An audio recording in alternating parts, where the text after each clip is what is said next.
Good morning everybody. तो आज हम लोग जो पढ़ने वाले हैं फिजिक्स में बहुत सारा चीज़ आपको हम पढ़ा दिए थे करंट इलेक्ट्रिसिटी में, और वो करंट इलेक्ट्रिसिटी में आपको हम क्या क्या पढ़ाए हैं थोड़ा सा उसके बारे में दिखा देते हैं, आपको बता देते हैं। सबसे पहले करंट का इंट्रोडक्शन दिए कि करंट क्या होता है, कैसे पास करता है और क्या होता है। उसके बाद आपको हम लोगों ने ओम्स लॉ बता दिया। उसके बाद आपको हम मोबिलिटी बता दिए, लिफ्ट वेलोसिटी बता दिए, रेजिस्टेंस बता दिए, कम्बिनेशन ऑफ रेजिस्टेंस बता दिए। उसके बाद जो है सो कम्बिनेशन ऑफ रेजिस्टेंस से संबंधित जो न्यूमेरिकल्स था उसके बारे में डिस्कशन आपको हमने करवाया। अब एक्चुअल में क्या है कि आज जो हमको पढ़ना है रेजिस्टेंस का वह रूपरेखा जो स्पेसिफिक रेजिस्टेंस बन जाता है, स्पेसिफिक रेजिस्टेंस बन जाता है। तो आखिर स्पेसिफिक रेजिस्टेंस बनता है तो क्यों बनता है, इसके बारे में जानना है।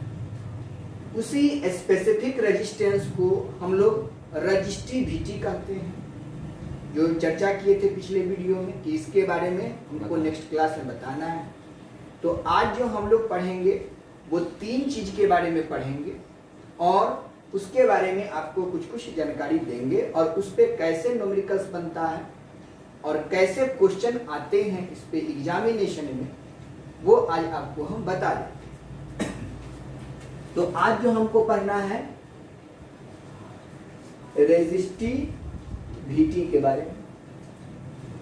दूसरा चीज आपको हम पढ़ाएंगे कंडक्टिविटी,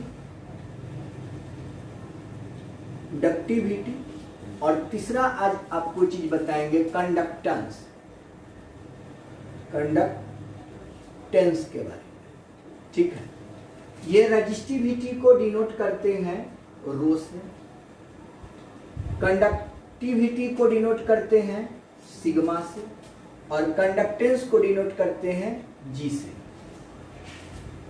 रजिस्टिविटी का जो फॉर्मूला बनेगा वो क्या बनेगा वो मैं आपको लिख दे रहा हूं और इसी के बारे में हमको चर्चा करना है। रजिस्टिविटी जो है वह रेजिस्टेंस का ही एक पार्ट है। तो इसमें जो फॉर्मूला बनेगा R is equal to rho into L by A, यहीं से रो का वैल्यू निकालिएगा तो R into A by L is equal to rho. Rho is equal to हमको पढ़ाना है R into A by L. ये कैसे आया, कहां से आया, उसके बारे में बताएं।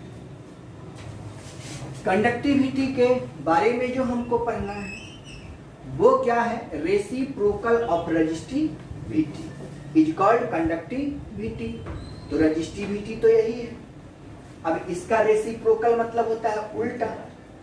तो यहां पर sigma is equal to 1 by rho पढ़ लीजिएगा तो हो जाएगा आपका कंडक्टिविटी। और रही बात कंडक्टेंस का, तो रेसिप्रोकल ऑफ रेजिस्टेंस, रेजिस्टेंस का रेसिप्रोकल कर दोगे तो बन जाएगा आपका कंडक्टेंस, और conductance equal to 1 by R. अब बताइए, ये तीन चीजों के बारे में आपको पढ़ना है। अब जरा सोचिए कि ये तीन चीजों के बारे में जो हमको पढ़ना है वो कहां का टर्म है। गौर करिए, इस बात को समझने का प्रयास कीजिए। कहां से आया ये रेजिस्टेंस। अगर मेरे भाई रेजिस्टेंस आपको पता चल गया तो आपका कंडक्टेंस भी निकल जाएगा। केवल रेजिस्टेंस ही ना है, रेजिस्टेंस पता चल रहा है, रेसिप्रोकल आर आपको पता हो जाए कि रेजिस्टेंस कितना है। रेजिस्टेंस 5 ओम दे दिया, किसी कंडक्टर का रेजिस्टेंस, कंडक्टर क्यों बोल रहे बताइए भाई मैं कंडक्टर क्यों बोल रहा हूं, कंडक्टर इसलिए बोल रहा हूं कि करंट जो है पास करता है कंडक्टर से, इंसुलेटर से करता नहीं है। तो रेजिस्टेंस कहां मिलेगा, इंसुलेटर में। रेजिस्टेंस मिलेगा कंडक्टर में, मिलेगा ना। तो अब बताइए कि ये आपका क्या है, कोई कंडक्टर है। अब इससे आप क्या पास करवाओगे, करंट पास करवाओगे। अब अगर ये करंट पास किया तो यहां से जो करंट पास करेगा, ये अगर ये कोई मटेरियल है ये आपका कोई मटेरियल है तो निश्चित तौर पर इस करंट को इस मटेरियल से पास करने में कठिनाई होगा। अगर बढ़िया मटेरियल है तो करंट बहुत जल्दी पास कर जाएगा, मटेरियल खराब है तो करंट को पास करने में समय लगेगा। जैसे एग्जांपल समझ लीजिए, ये कंडक्टर का मतलब सीधे तौर पे आप समझ लीजिए रास्ता। रास्ता के नाम सुने हैं जब हम लोग चलते हैं, अगर रास्ता बहुत चकाचक है, एकदम चकाचक रास्ता है, कहीं कोई डिस्टरबेंस नहीं है, तो इस पे आप देखिएगा अपने गति को बहुत स्मूथली और जल्दी पार कर जाएगी। लेकिन इसी रास्ता को थोड़ा सा हमने क्या किया, थोड़ा सा इसको डिस्टरबेंस बना दिया, इस रास्ता को थोड़ा हम लोग ऐसे कर दिए। भाई यहाँ से यहाँ तक इस आदमी को पहुँचने में 5 मिनट अगर लगता है तो इस रास्ते पर इस आदमी को पहुँचने में ज्यादा समय लगेगा, कम लगेगा? ज्यादा समय लगेगा, और मोटा मोटी मान के चलिए 10 मिनट लग जाएगा। अगर यही रास्ता ऐसा ऐसा ऐसा ऐसा ऐसा ऐसा वाला हो जाए तब तो सर और दिक्कत होगा, इसको तो और समय लगेगा। यानी कि अगर रास्ता अगर क्लियर है, यहाँ मटेरियल अगर गुड है, गुड मटेरियल है, गुड कंडक्टर है, तो करंट बहुत जल्दी पास करेगा, और बहुत जल्दी पास करेगा गुड कंडक्टर से, तो आपको पता चलना चाहिए कि उसका रेजिस्टिविटी क्या होगा, बहुत कम। समझ गए? चलिए, यानी कि इससे जब ये कंडक्टर से करंट पास करेगा तो करंट को जो यहां से यहां तक आने में जो कठिनाई उत्पन्न होगा, उसी को हम क्या बोलेंगे? रेजिस्टेंस बोलेंगे। रेजिस्टेंस तो समझ गए। अब इस रेजिस्टेंस को तो हम लोगों ने समझ लिया कि भाई करंट पास कर रहा है, उसमें जो कठिनाई हुआ करंट को एक जगह से दूसरी जगह तक जाने में, उसी कठिनाई को हम लोगों ने क्या कहा? रेजिस्टेंस कहा। स्पष्ट है? तो वैज्ञानिक के दिमाग में बात आया कि सर थोड़ा सा यहां कंफ्यूजन रह गया। वो लोग बड़ा टेंशन में आ गए। क्या टेंशन में आए कि भाई जो रेजिस्टेंस, तो कठिनाई उत्पन्न हुआ ना, उसको रेजिस्टेंस कहते हैं, उसका पावर क्या है? क्या है पावर उस रेजिस्टेंस का? अभी मान लीजिए कि 5 ओम से रेजिस्टेंस निकल गया, लेकिन जो रेजिस्टेंस 5 ओम का जो यहां पर है, वो यहां पर करंट जब आया उस समय का रेजिस्टेंस का पावर क्या था? ये पावर बताइए। उस समय उनका तो काम करना दिमाग बंद कर गया। तो बात सही है, जब रास्ता खराब है तो एनर्जी आपका घटेगा कि बढ़ जाएगा? लॉस हो जाएगा। वो आपका पावर कितना था? पावर हमको बताइए। इसी पावर को कहा गया रेजिस्टिविटी। स्पष्ट है? किसी कंडक्टर गुड कंडक्टर हो, बैड कंडक्टर हो, आई डोंट नो, मैं नहीं जानता। किसी कंडक्टर से जब करंट क्या करता है सर? पास करता है। डिफिनीशन आपके सामने दिखाई देगा। ये कौन सा चीज है सर? करंट है। तो when a current passing through conductor, current देखिए पास करवा रहे थे, रास्ता पर आदमी चल रहे थे ना? Yes. When a current passing through conductor, लिख दीजिए इस बात को, when a current passing through conductor कहिए, या और सुंदर बनाना है तो एनी कंडक्टर कर दीजिए, एनी कंडक्टर कर दीजिए, एनी कंडक्टर। कोई दिक्कत? तो देखिए यहां से यहां पास कर रहा है, मतलब ये यहां से अब चलना शुरू कर दिया ऐसे ऐसे। तो when a current passing through a any conductor, then किसको मेजरमेंट करना है? किसको मेजरमेंट करना है, अभी तो बताएं किसको मेजरमेंट करना है, पावर ऑफ रेजिस्टेंस को। देन मेजरमेंट ऑफ क्या, power of resistance, power of resistance of specified conductor भी लिख सकते हैं, माने जो आपको मन करेगा वो कंडक्टर लिख सकते हैं। स्पेसिफाइड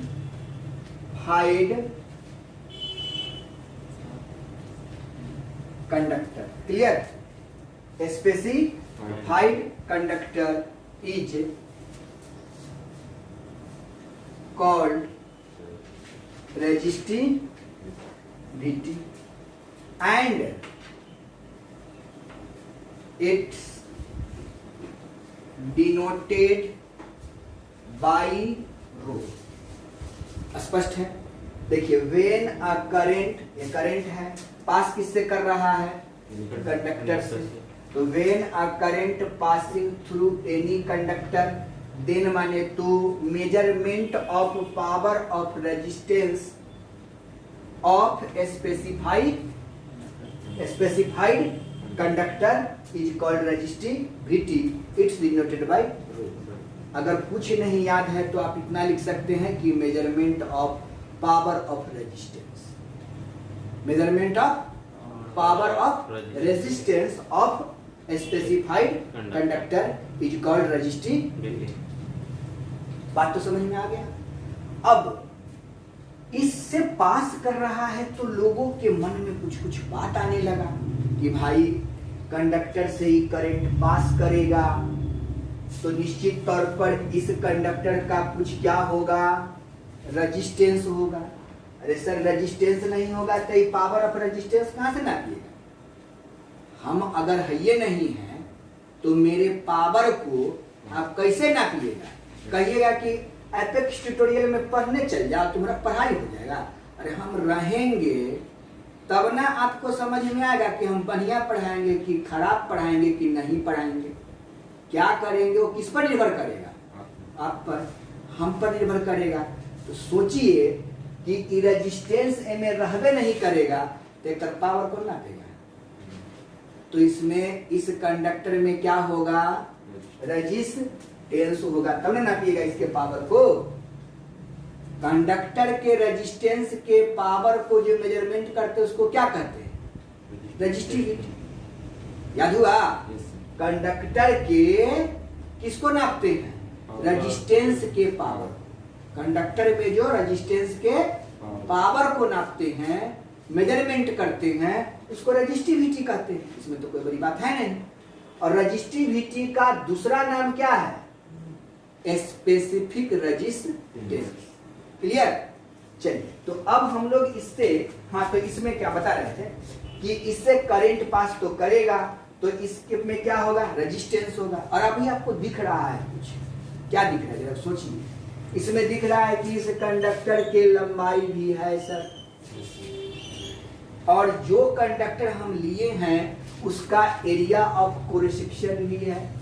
प्रैक्टिकल के तौर पे मैं आपको बता दूं कि अगर कोई वायर है, सपोज कीजिए इसी वायर मान लीजिए, तार, घर में तो तार लगा होता है ना, बिजली वाला तार, तो आप बिजली वाले तार को देखते हैं कि तार जो रहता है उसका एरिया ऑफ कोरिसेप्शन रहता है। अरे एरिया, उसके जो तरवा निकलता है तो उस तार को एगो निकालिएगा, एगो तार दूसरा रहता है ना, एगो तार को निकाल लीजिए तो उसमें देखिएगा कि उस तार की लंबाई भी होगा और बहुत बहुत पतला तार रहता है, उसको मेजरमेंट किएगा तो दोनों तरफ एरिया भी रहता है उसका, रहता है ना।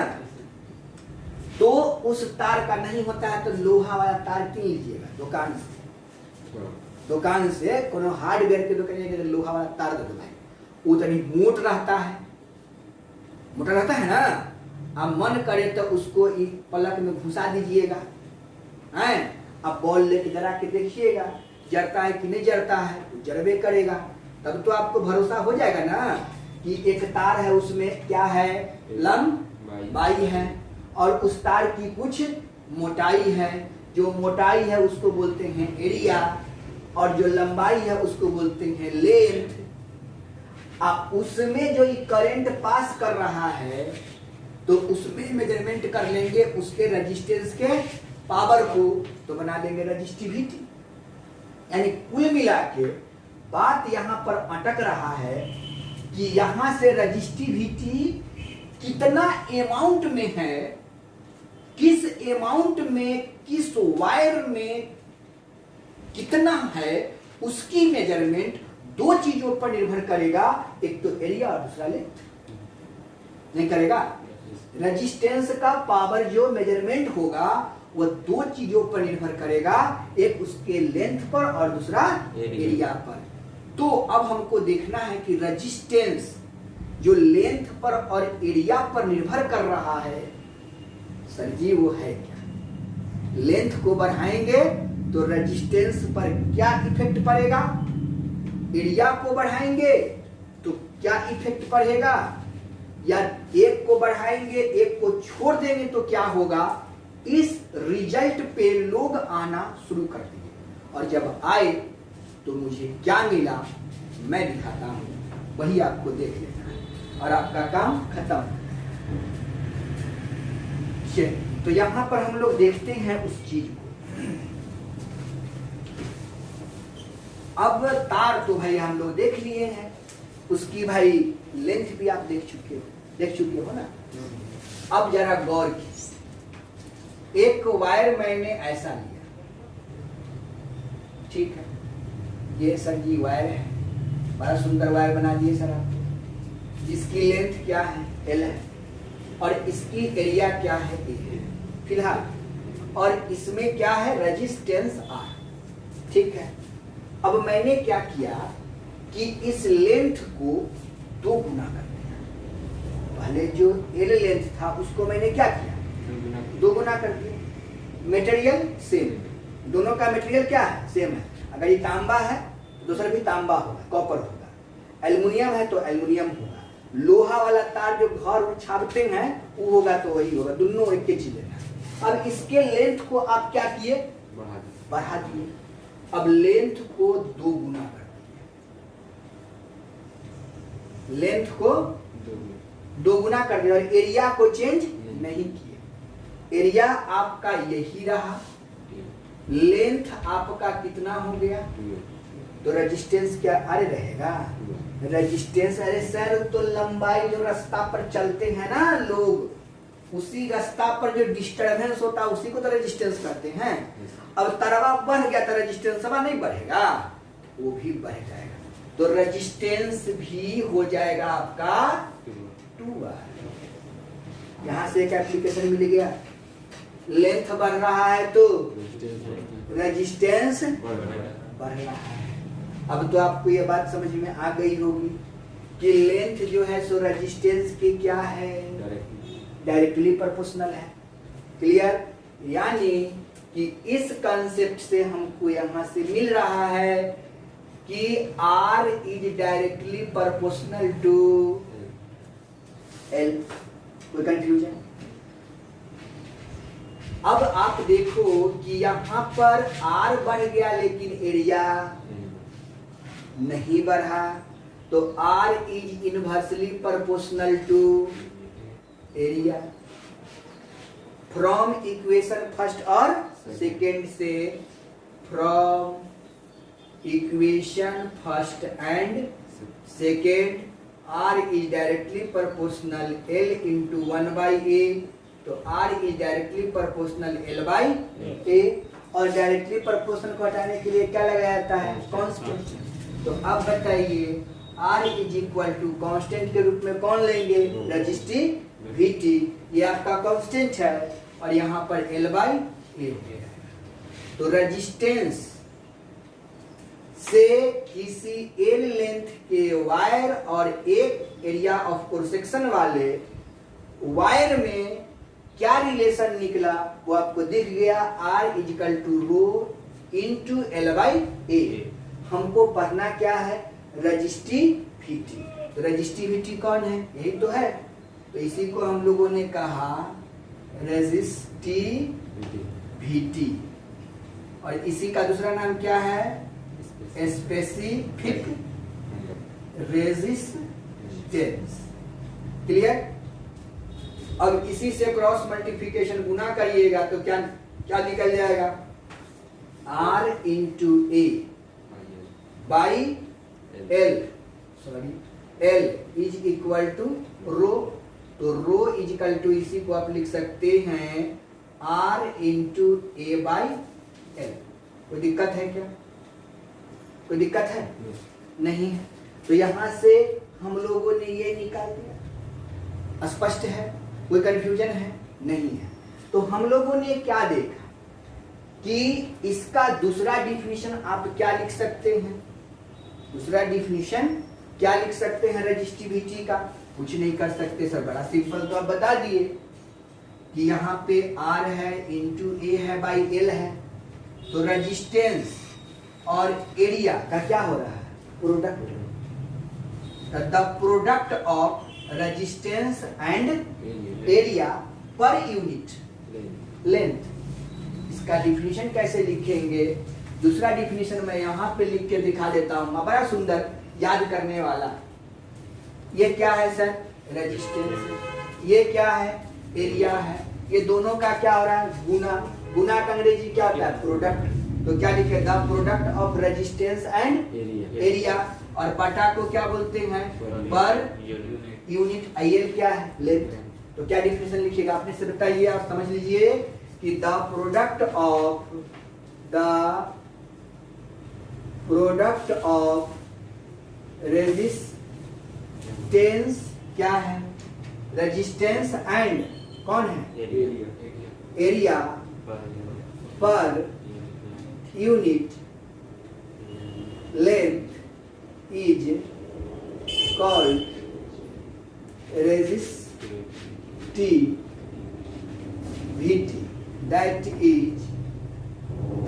is resistivity is equal to, देखिए द प्रोडक्ट ऑफ कौन? Resistance and area. तो resistance and area per unit length. और ये बन गया। कुछ नहीं करना है, जैसे जैसे जो है वैसे वैसे लिख देना है। और हम लोग परेशान रहते हैं कि करने से आ गया, कैसे आ गया? अरे कुछ नहीं आया, जो था वही मैं लिखा। अब आप देख लो, अब इसका कहिएगा कि सर यूनिटवा पता चल जाता तो बड़ा बढ़िया था। देखिए यूनिटवा तो आपको पता ही है, लेकिन आप लोग उसको कभी गौर किए नहीं है। दिखाते हैं, चलिए अब देखिए इसका यूनिट कैसे निकालते हैं। पढ़िएगा आराम से, आपको एक एक चीज याद हो जाएगा।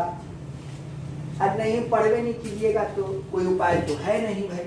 उसके लिए तो कहीं से जादू के छड़ी लाया नहीं जा सकता है। अब इसका देखिए सर जी यूनिट। अरे यूनिट में क्या होता है? जिसका जो पता उसको लिख दो, यूनिट तो अपने आप आ जाता है। अब बताइए रेजिस्टेंस का यूनिट आज तक तो नहीं पढ़े होंगे आप लोग, नहीं जानते होइएगा। अरे सर 10th से पढ़ते आ रहे, क्या मजाक कर रहे हैं? नहीं, रेजिस्टेंस का यूनिट ओम होता है। तो सर कोई बात नहीं है, आप लोग समझदार आदमी हैं। तो क्या लिखेंगे? Unit of rho is equal to resistance का ओम। एरिया सर 8वें से पढ़ते आ रहे हैं, मीटर स्क्वायर।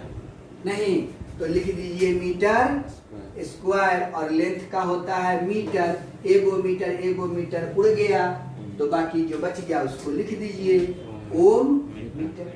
तो यूनिट ऑफ रेजिस्टिविटी क्या हो गया? ओम मीटर। कोई दम है? अब रही बात, अब आपके दिमाग में एक बात और आने लगा होगा कि सर डायमेंशनल फार्मूला निकाल देते हैं तब बड़ा बढ़िया होता है। चलिए वो भी देख लीजिए। तो आपको ये पता है रेजिस्टेंस का डायमेंशनल फार्मूला याद है? नहीं है याद होगा, कोई बात नहीं, आपको वो भी सिखा देते हैं कैसे निकाला जाता है। क्योंकि डायमेंशनल फार्मूला से क्वेश्चन जो है वो एग्जाम में आता ही आता है, कहीं नहीं रुकता है। और जान लीजिए यूनिट और डायमेंशन से क्लास 12th में एगो और दूगो क्वेश्चन नहीं रहता है। ऑब्जेक्टिव क्वेश्चन में 7 से 8 रहता है फिजिक्स में। इस बात को रट जाइए, 7 से 8 अगर भैया फॉर्मूला याद है आपको फिजिक्स का, तो यूनिट एंड डायमेंशन तो बन ही जाएगा, और प्लस पॉइंट हर formula based objective question bank उलट के देखिए 3 से 4 पूछा गया हर साल। तो आपका 6 से 7 क्वेश्चन उधर, और फॉर्मूला याद है तो 4 क्वेश्चन, और 11 से 12 क्वेश्चन तो सर खाली फॉर्मूला याद है तो ये हो जाता है। तो केवल हम फॉर्मूला को क्यों नहीं कंप्लीट कर ले। और कभी कभी तो इसमें होता है खाली फॉर्मूला बेस्ड न्यूमेरिकल दे देता है, लॉन्ग क्वेश्चन में दे देता है। तो आप अगर थोड़ा ईमानदारी बरत दीजिएगा तो फिजिक्स जो 70 नंबर का होता है उसमें 70 नंबर आ सकता है, 70 मार्क्स आप एक्वायर कर सकते हैं। थोड़ा सा ईमानदारी बरत दीजिएगा और पढ़ लीजिएगा, तब नहीं पढ़िएगा तब तो कोई बात नहीं। अब देखिए रेजिस्टेंस का हमको डायमेंशनल फॉर्मूला देखना। अब सर रेजिस्टेंस का डायमेंशनल फॉर्मूला रार माने कथी होगा सर, बड़ा टेंशन में। कोई बात नहीं है, कम से कम भी का मान तो जानते होंगे, नहीं पढ़े होंगे, भी पढ़े हैं। भी इक्वल टू क्या होता है, भी equal to I into R तो होता है। ये भी बात आप सही है, लेकिन फिर आपको आर तो यहाँ चाहिए।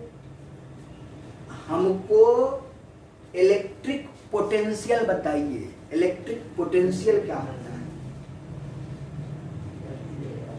अरे यार, work done per unit charge, work done per unit charge is equal to electric potential. तो अब बताइए W बाई Q। तो यहाँ V is equal to formula आप लोग एक क्लास में पढ़ते आ रहे होंगे, W बाई Q।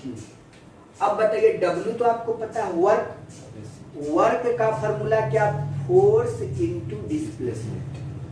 अब फोर्स का डायमेंशनल फॉर्मूला तो रट चुके थे, रटवा चुके हैं बहुत पहले से कि mL/t-2, और चार्ज के लिए जो है सो I इंटू टी, तो I इंटू टी कर दीजिए। अब सर इसको लिख दीजिए, क्या हो गया सोच लीजिए। तो सर बहुत बढ़िया बात बता दिए, ये तो ma रह जाएगा, ये La रह जाएगा, और t ऊपर जाएगा तो t के पावर -3, और ये करंट है तो करंट के लिए एम्पियर लिखते हैं। तो V का डायमेंशनल फॉर्मूला निकल गया, V का डायमेंशनल फॉर्मूला निकल गया कि नहीं निकल गया।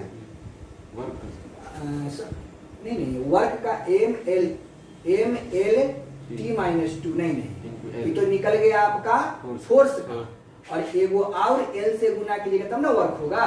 तो यहाँ L² कर दीजिए, तो mL² t-3 और 1 के पावर -1, ये किसका निकल गया, V का।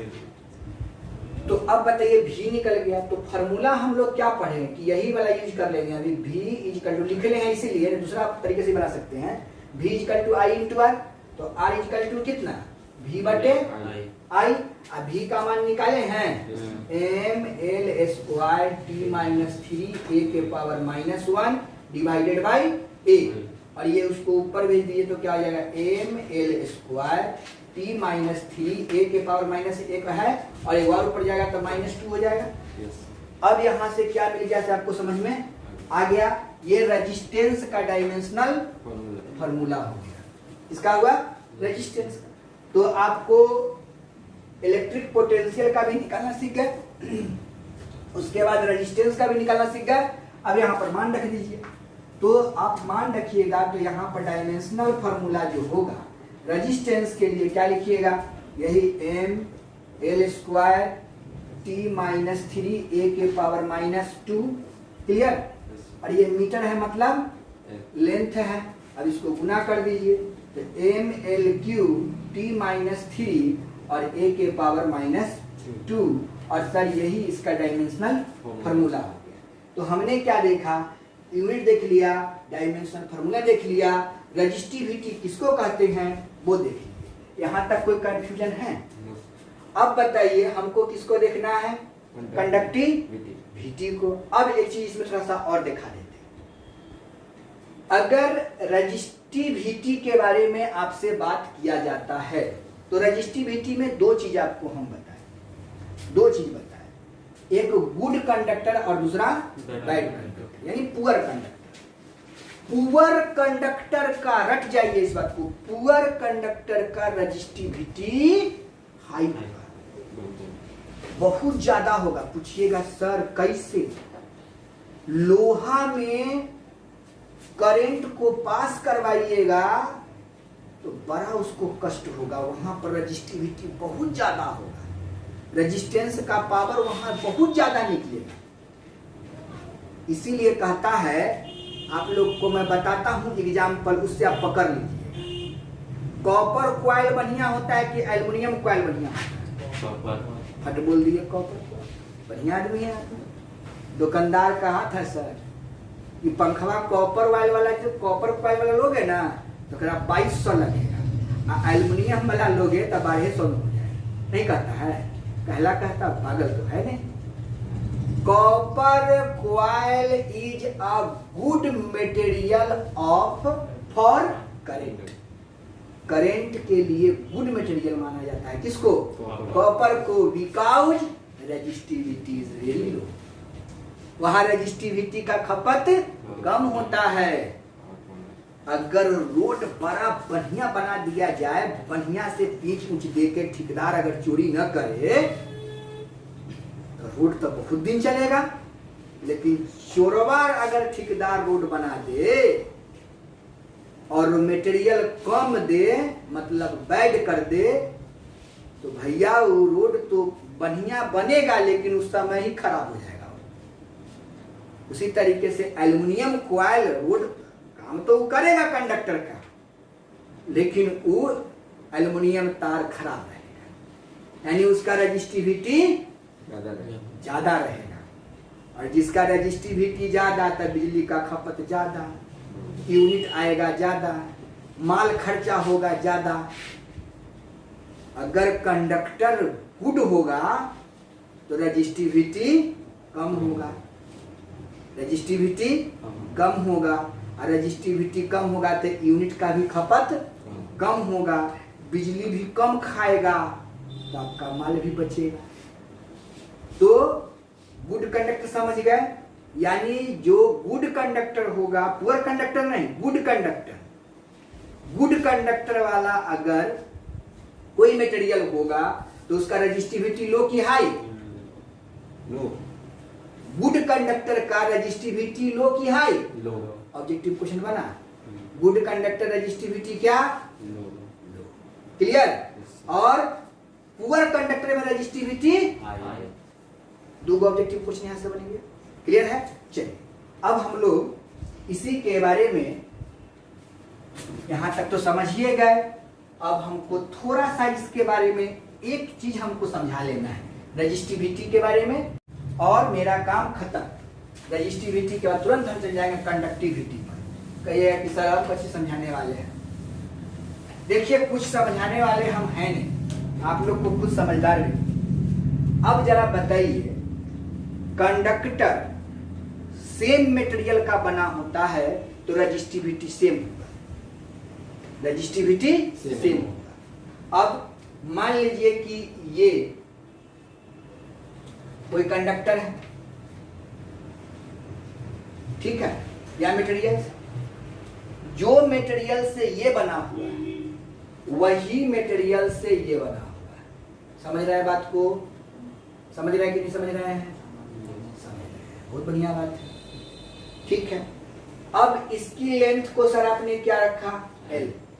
मटेरियल सेम, इस बात को ध्यान रखिए, इसका लेंथ L, एरिया भी सर A, तो इसका रेजिस्टिविटी कितना होगा वो तुम तुरंत निकाल के दिखा रहे। अब हमको मन किया कि इसका लेंथ कर दीजिए सर 2 गुना, तो एरिया कितना हो जाएगा? नहीं, रेसिप्रोकल होता है तो आधा हो जाएगा। एरिया इसका कितना हो जाएगा? आधा हो जाएगा। नहीं समझे? समझा? देखिए अगर इसका एरिया A रखिएगा, समझे? अब इससे इसको हमको क्या करना है? कंपेयर करना है। इसको इससे हमको क्या करना है? कंपेयर करना है। तो कंपेयर कीजिएगा, तो अगर इसको आप 3 गुना कीजिएगा तो इसमें 3 से भाग दीजिएगा, इसको 4 गुना कीजिएगा तो इसमें 4 से भाग दीजिएगा। समझ में आया? चलिए हो गया। तो अब इसके रजिस्टिविटी को मान लीजिए रो1 और इसके रजिस्टिविटी को मान लीजिए रो2। भाई अब इसको सॉल्व कीजिए। तो इसका रजिस्टिविटी R1 इक्वल टू क्या फॉर्मूला होता है? अभी तो लिखवाए हैं, देखिए ना, R इंटू ए बाई ए लिखवाए है ना। तो लिखिए R into A by L. और इसका रजिस्टिविटी देखिए तो रो2 इक्वल टू कितना होगा? R है ना सर, R इंटू ए। इसका R कितना है? 12। R रेजिस्टेंस कितना है?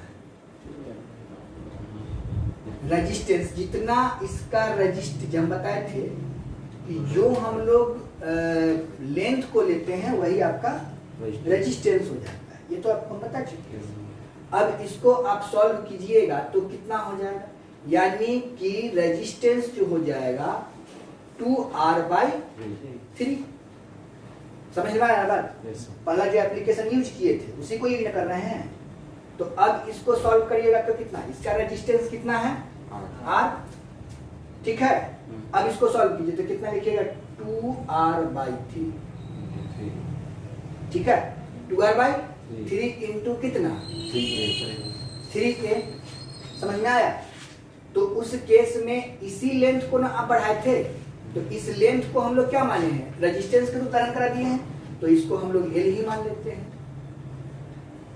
L ही लेंथ के मानते हैं। एरिया के लिए किए हैं, रेजिस्टेंस को रूप में दिए हैं। तो अब ये हो गया डिवाइडेड बाय कितना? L। सॉल्व कर दीजिए, कितना हो जाएगा? यहाँ पर 2R ना, तो यहाँ पर 3 से 3 क्या हुआ? कट गया है ना। तो अब आपका जो बच गया कितना बच गया? 2RA/L। ठीक। तो यहाँ पर देखिए, यहाँ पर R को कितना किए? 2L। 2L किए ना, तो यहाँ पर लेंथ कितना हो जाएगा? 2L। तो यहाँ पर भी कितना आ जाएगा? 2L। ये कट गया तो आपका क्या बच गया? RA/L। समझ गए? नहीं समझे? फिर से इसको देखिए, जैसे इसके लिए हम इसको लिखे थे, लेंथ को दुगुना करेंगे तो यहाँ पे भाग देंगे ना रेजिस्टेंस को 3 गुना से। जितना यहाँ रहता है उतना इसमें क्या करते हैं? इसमें एरिया में क्या करें? गुना। रेजिस्टेंस में डिवाइड। ठीक है। तो यहाँ पर हम लोग जो करेंगे वो यही ना काम करेंगे, 2L। ठीक। तो ये 2 से 2 क्या हुआ? कट गया, तो इतना बच गया। तो देखिए आपने इसको इस फॉर्म में लिखा, लेकिन R2 में कोई परिवर्तन हुआ? नहीं हुआ। तो मटेरियल अगर सेम होगा तो रेजिस्टिविटी भी सेम। समझ गए? तो इस तरीके से हम लोगों ने देख लिया कि रेजिस्टिविटी से तो कैसे उसमें होता है। अगर किसी एक चीज और देख लीजिए कि अगर लेंथ को, हम रेजिस्टेंस की बात नहीं कर रहे, किसका कर रहे हैं? लेंथ का। लेंथ को करिएगा दुगुना तो एरिया कितना होगा? लेंथ को दुगुना कीजिएगा तो एरिया कितना होगा? आधा। बिल्कुल सही। लेंथ को अगर हम करेंगे, क्योंकि अब लेंथ और एरिया पर कंपेयर, यहाँ रेजिस्टेंस पर था, अब हम लोग कर रहे हैं लेंथ को। अगर यहाँ L है और इसका एरिया A है, तो इसका जो देखिए, अब इस लेंथ को हम यहाँ पर क्या किए? 2 गुना। यहाँ पर एक एप्लीकेशन बन रहा है, तो यहाँ एरिया कितना हो जाएगा? आधा। समझ गए? तो इस रेजिस्टिविटी और इस रेजिस्टिविटी में क्या रिलेशन निकलेगा? जरा सोच के देखिए। तो बताइए, इसका रेजिस्टिविटी कितना? R1। तो इसका रेजिस्टिविटी R2। अब देखो भाई, इसका देखो R1 निकालोगे तो क्या होगा? R1 equal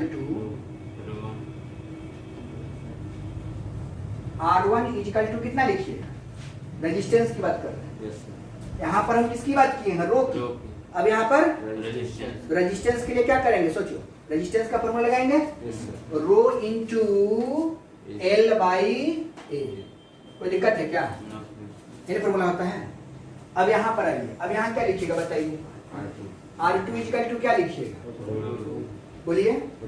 rho into 2L/A/2। Very good. समझ में आ गया? अब ये अगर मटेरियल सेम है, ये भी मटेरियल वही है और ये भी मटेरियल यही है, तो इसका भी रेजिस्टिविटी रो और इसका भी रेजिस्टिविटी रो। समझ गए? लंबाई बढ़ेगा तो रेजिस्टेंस चेंज होगा कि नहीं होगा? होगा ना। इसलिए इसके रेजिस्टेंस को हमने माना R1 और इसके रेजिस्टेंस को मान लिया R2। इसलिए यहां पर निकाले R1 और यहां पर निकाले R2। अब जरा देखिए एक ट्रिक आपको बनता हुआ दिख रहा होगा।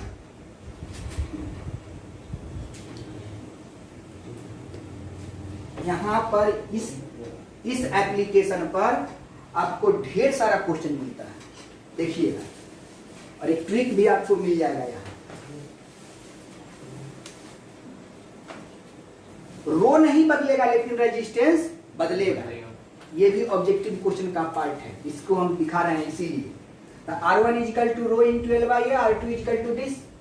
तो R1 इजिकल टू कितना हुआ आपको दिख गया, rho into L by A, and R2 is equal to solve किए तो कितना है, देखो भाई, रो इंटू ये 2 ऊपर चला जाएगा तो कितना हो जाएगा 4L बाई ए होगा कि नहीं? 4 को बाहर कर लीजिए तो कितना होगा 4 into rho into L by. Sir ये तो बड़ा सुंदर चीज यहां से निकल गया। ये किसका मान था सर? ये तो R1 का मान था या नहीं था? yes, sir. तो क्या मैं R2 is equal to 4 into R1 में लिख सकते हैं? yes, लिख सकते हैं कि नहीं? अब बताइए यहां से क्या रिलेशन निकला? यहां से रिलेशन बताइए कि अगर लेंथ को दुगुना कर दिया जाए तो रेजिस्टेंस चरगुना हो जाएगा। नहीं बुझाया? अरे सर लेंथ यहाँ L था ना, इस लेंथ को आपने यहाँ पर क्या किया, 2 गुना। तो पहला के रेजिस्टेंस से दूसरा के रेजिस्टेंस में तुलना किए तो दूसरा रेजिस्टेंस पहला रेजिस्टेंस के कितना हो गया, 4 गुना। नहीं समझ में आया? स्पष्ट हुआ? अब यहाँ पर देखिए, अब अपने से आप लोग थोड़ा सा दिमाग लगाने का काम कीजिए, मजा आ जाएगा। तो रजिस्टिविटी चेंज नहीं होगा, सेम मटेरियल में रजिस्टिविटी चेंज नहीं होगा। लंबाई को बढ़ाओ चाहे घटाओ, लेकिन सेम मटेरियल में लंबाई को बढ़ाने से सेम मटेरियल में लंबाई को बढ़ाने से रेजिस्टेंस में परिवर्तन हो जाता है। स्पष्ट है? अब बताइए, फिर से हम एक कंडक्टर लिए, इतना कहाँ लोग बताता है? इतना तो बते भी नहीं करता है, सोचे लिख देगा ये फार्मूला होगा, बउआ तुम बनाबैत रहो, बुखार छोड़बैत रहो, छुड़बे नहीं करेगा, खाली पैरासीटामोल देने से काम चलेगा, एंटीबायोटिक भी चलना चाहिए ना बुखार टूटेगा जी। देखिए, तो अब इसके लेंथ को हमने कितना किया, L। अब इसके लेंथ को बढ़ा के मैंने कर दिया 3L। हमको ट्रिक बनाना है इसीलिए हम कर रहे हैं। अब बताइए, E है L, E है A, तो E कितना, पहले था 2 गुना, तो यहाँ लिखते थे आधा, तो अब है 3 गुना, तो कितना लिखे, A बाई 3। बहुत बढ़िया बात है, ये तो हम खोज रहे थे। अब बताइए इसका रेजिस्टेंस कितना, R1, इसका रेजिस्टेंस कितना, R2, इसकी रेजिस्टिविटी कितना, रो, इसका रेजिस्टिविटी कितना, रो। तो फार्मूला निकालने नहीं आता है? खूब आता है sir. R1 is equal to rho into L by A, R2 is equal to निकालेंगे तो रो इंटू एल के जगह पर 3L, A by 3। Sir solve कर दीजिएगा, मजा आ जाएगा। ये 3 ऊपर चल जाएगा तो कितना हो जाएगा, 9 इंटू एल बाई ए। 9 को सर बाहरी कर लीजिए, 9 को बाहर कीजिए, रो इंटू एल बाई ए लिख दीजिए। सर फिर हो गया कुछ ना कुछ। ये किसका मान, R1 का मान। ये तो R2 है, तो यहाँ R2 is equal to 9 into R1। Sir तो बड़ा सुंदर बात हमको दिखाने लगा। जब 2 गुना किए थे तो हो गया था, 3 गुना किए तो हो गया, मतलब क्या स्क्वायर हो रहा है, सबका स्क्वायर हो रहा है। तो अगर लेंथ को यहाँ पर हम लोग कर देते हैं, इस लेंथ को मानते हैं L और इस कंडक्टर के लेंथ को मानते हैं कितना सर NL। डायरेक्ट N पर चले गए। तो बताइए इसका एरिया कितना A/A। तो अगर इसके रेजिस्टेंस को माने हैं R1, इसके रेजिस्टेंस को माने हैं R2, तो यहां से R2 बराबर कितना लिखिएगा? अगर यहाँ था 2 तो लिखे 2 का स्क्वायर, यहाँ लिखे 3 तो लिखे 3 का स्क्वायर, तो यहाँ n है तो क्या लिखे? तो n का स्क्वायर इंटू R1 फार्मूला बन गया कि नहीं बन गया? बन गया कि नहीं बन गया? क्या ऑब्जेक्टिव क्वेश्चन नहीं बनेगा? यहाँ से तो दन बनेगा, देखना और बन जाएगा, कुछ नहीं सोचना है। सिंपल लेंथ को दुगुना करना है। पहला का रेजिस्टेंस अगर दिया हुआ है, R1 का रेजिस्टेंस 5 ओम दिया हुआ है, तो पूछेगा R2 के कितना होगा? 2 गुना किए तो कितना होगा? अरे 4 गुने 5 करो 20 हो जाएगा, काम खत्म, 20 ओम होगा। सर कुछ सोचना है उसमें? कुछ नहीं सोचना है, तुरंत आंसर आपके पास पहुंच गया। स्पष्ट है? चलिए, तो हमने रजिस्टिविटी को तो पूरा खंगार दिया, कहीं कुछ छोड़े है क्या?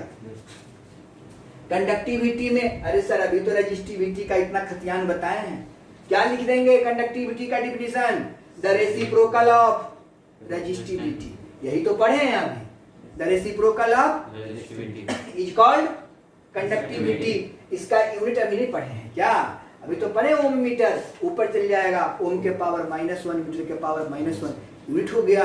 डायमेंशनल फार्मूला सर वही होगा जो इसका निकाले थे, केवल ऊपर कर देना है, हो गया डायमेंशनल फार्मूला। ज्यादा खुश हो जाइएगा तो सब रजिस्टिविटी के जगह पर सम्मान रख दीजिएगा, अपने आप ढेर फार्मूला निकल जाएगा। अपने से निकाल के देखना है आपको, पहले हम आपको सिखाने का काम करें, ये नहीं कि रटवाने का काम करें। अब आइए सर, यहाँ कंडक्टेंस में क्या लिखिएगा? The reciprocal of resistance is called conductance.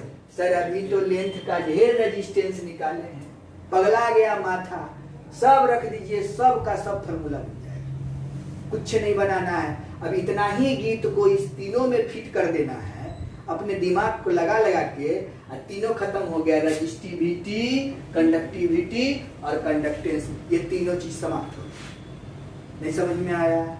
बहुत दिक्कत है ना? कोई दिक्कत? तो ये तीनों चीज के बारे में आज आपको बताए हैं। ज्यादा बताएंगे तो गड़बड़ा जाइएगा, इसलिए अब हम ना बताएंगे, रहने देते हैं। फिर मिलते हैं नेक्स्ट वीडियो में। आज यहीं तक। जय हिंद, जय भारत।